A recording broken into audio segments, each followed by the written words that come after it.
Glad you made it back, everybody, here at the Chris Salcedo Show. House Minority Whip Steve Scalise announcing a bid to become the next House Majority Leader.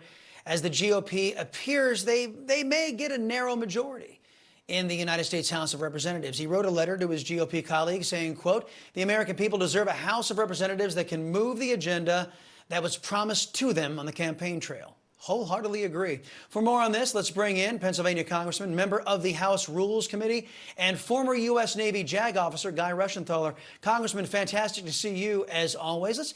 Scalise, he's seeking a promotion here. He has broad support among conservatives like me and Republicans alike. We certainly admire his principled leadership on the Chris Salcedo Show. What do you say, Congressman? Well, I think I'm a big fan of Steve Scalise. He's a personal friend of mine, and he's going to be unopposed for this leadership position. Steve Scalise will be the majority leader when Republicans come into the majority, which of course we are. And I think Kevin McCarthy will be speaker, and I think Tom Emmer will become the whip. I think that we have a really good leadership team.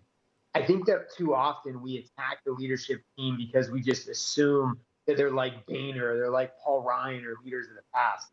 This is now Trump's party. If you look at our Republican conference in the House, well over 50% of us just now came in when Trump was at the top of the ticket or in the White House.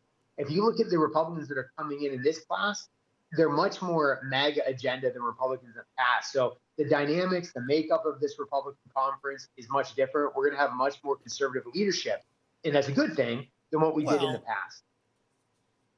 Well, now let me just push back on that a little bit. Somebody who has the establishment's confidence, I'll grant you, but is widely distrusted by conservatives is Kevin McCarthy. You mentioned him. Someone who doesn't have that broad support that Mr. Scalise has. Some of your colleagues, like Arizona Representative Andy Biggs, are saying, wait a minute, not so fast, not so fast. Judging by Mr. McCarthy's performance, again, how he has performed in his minority role against Joe Biden, aren't Republicans right to think hard about automatically making him speaker if they get the chance to? Should they maybe consider rejecting McCarthyism? No, I think McCarthy is the reason why we retook the House. I mean, this is a guy who picked up seats just like Tom Emmer did and Steve Scalise on that leadership team.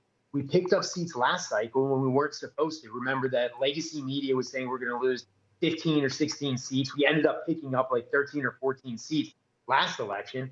This election cycle, did we get to 200, a majority of 250? No, I also don't think that was as realistic as we thought. I personally thought we'd be around 237. Unfortunately, it looks like we're going to be around 222, 225 maybe. That's still as big of a majority that Nancy Pelosi has now. And we wouldn't have got there if it weren't for Kevin McCarthy. He's our best strategist by far. He's our best fundraiser. He raised over $250 million this cycle just into the Congressional Leadership Fund, which is responsible for flipping a lot of these seats. And he's also our best recruiter. One of the reasons why we have the successes we're having is because Kevin McCarthy is going out of his way to recruit quality candidates. Okay. All right. Well, let's also address some of the, you mentioned somebody from the past. You mentioned Paul Ryan, but part of the Paul Ryan legacy, of course, is Mitch McConnell. And Mr. McConnell has been making headlines over these last 2 years of Joe Biden. He doesn't want to stop Joe Biden, says Mitch McConnell. He wants to make Joe Biden a moderate Democrat and allow the moderate Democrat agenda to go through, does Mr. McConnell. And also, Mitch McConnell defunded conservative candidates in the 2022 midterm election while bankrolling a liberal senator who said she was going to vote for a Democrat on Election Day. Is the Mitch McConnell model of electing Republicans who vote Democrat, is that the kind of leadership, in your view, Congressman, the Republicans need? No, and thankfully we have real leaders in the House. Look, I don't subscribe to this idea that we need to play footsies with the Democrats. Their agenda is so radical and so dangerous to everyday Americans that we have to do everything we can to stop it.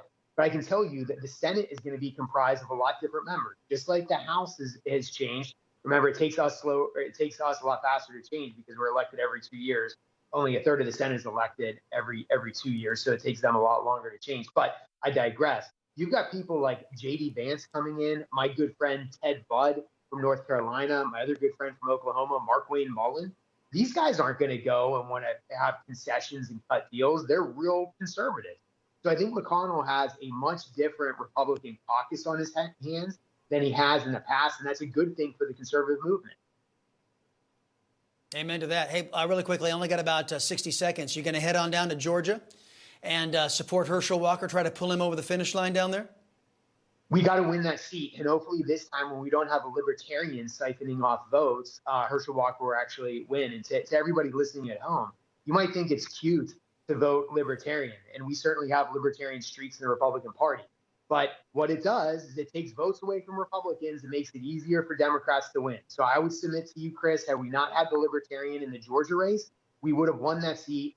Walker would not be going into this runoff. But if the balance of the Senate is determined by Georgia, which I think it's going to be, it is crucial that we get Herschel across the finish line. And I'll do anything I can to get him there.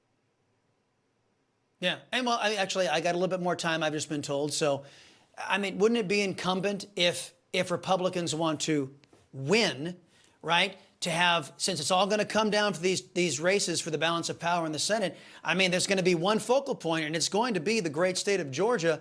I mean, is there really any excuse for any Republican to be sitting on the sideline about what's happening in Georgia?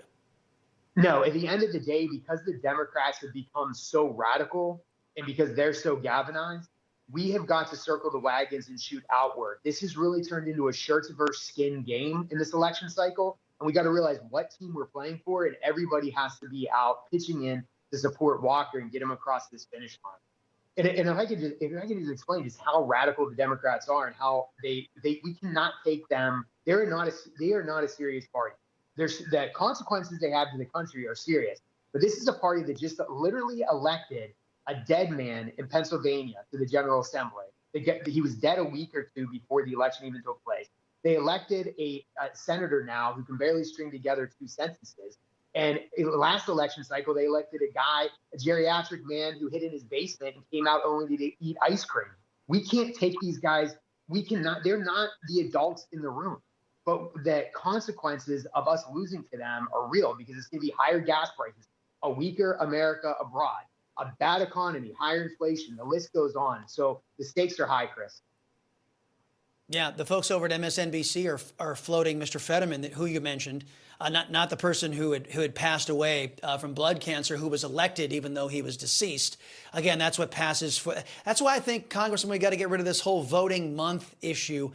It really, really does undermine the integrity of the election and the caliber of individuals that we put into leadership positions. But your lament is well taken. The Democrats are doing immense damage in this country, and the folks over at MSNBC say, yeah, let's keep it going. Congressman Guy Reschenthaler, thank you very much, sir. We appreciate the time.